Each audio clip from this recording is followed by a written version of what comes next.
Есет Батыр көкөгінің ескерткіші Ақтөбе қаласы Нұрсети ауданында орналасқан.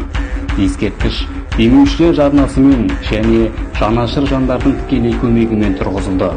Оның сипаттамасына келсек, ат үстіндегі қоладан құйылған мүсіннің тұғырының биіктігі 6 метр 50 сантиметр, ал мүсіннің өзінің биіктігі 6 метр 30 сантиметр. Авторы ақтөбелік Жеңіс Жұбанқосов.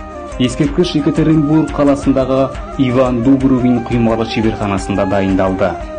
Есет көкілі дарынды қолбасшы, сұңғыла саясаткер, мемлекет қайраткері, еліміздің еркіндігі үшін күрескен ұлтжанды тұлға.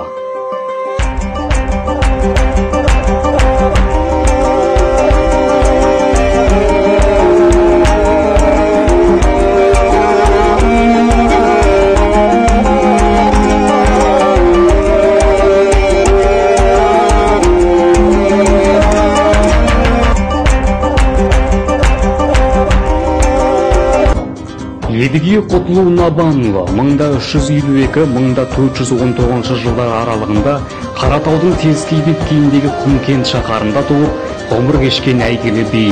Алтын Орданы 17 жыл билеген көреген саясаткер, сайыпқыран қолбасы.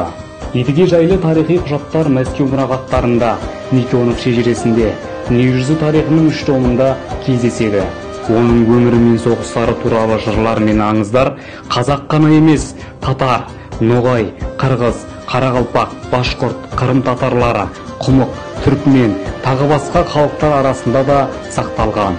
Филология ғылымдарының докторы Жұбаназар Хасанов осы аталған түркі жұртының біразын арнайы аралап, дерек көздерін жинап, зерттеген. Едіге биге арналған ескерткіш Ақтөбе қаласына Қобда ауданының кіреберіс тұсында орнатылған. Жалпы биіктігі 3 метрден асады. Авторы Жеңіс Жұбанқосов.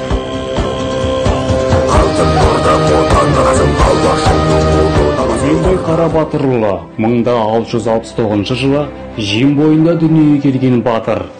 Жылқы үстінде байрақ ұстап тұрған Бөгенбай Баһадүрдің мүсіні 5 қатарлы шеңбер табанның ортасына орнатылған. Ғалым Ирина Ерофеева батырдың болмысын ғылыми тұрғыда негіздеген.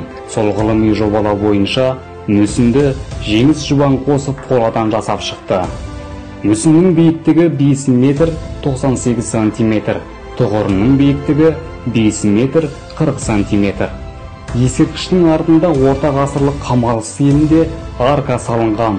Арканың ұзындығы 37 метр. 5 қаруын сайлап арғымақты арқыратып мінген қолбасшының тұлғасы Ақтөбе қаласының бас қақпасы саналатын әуежай жолында тұр.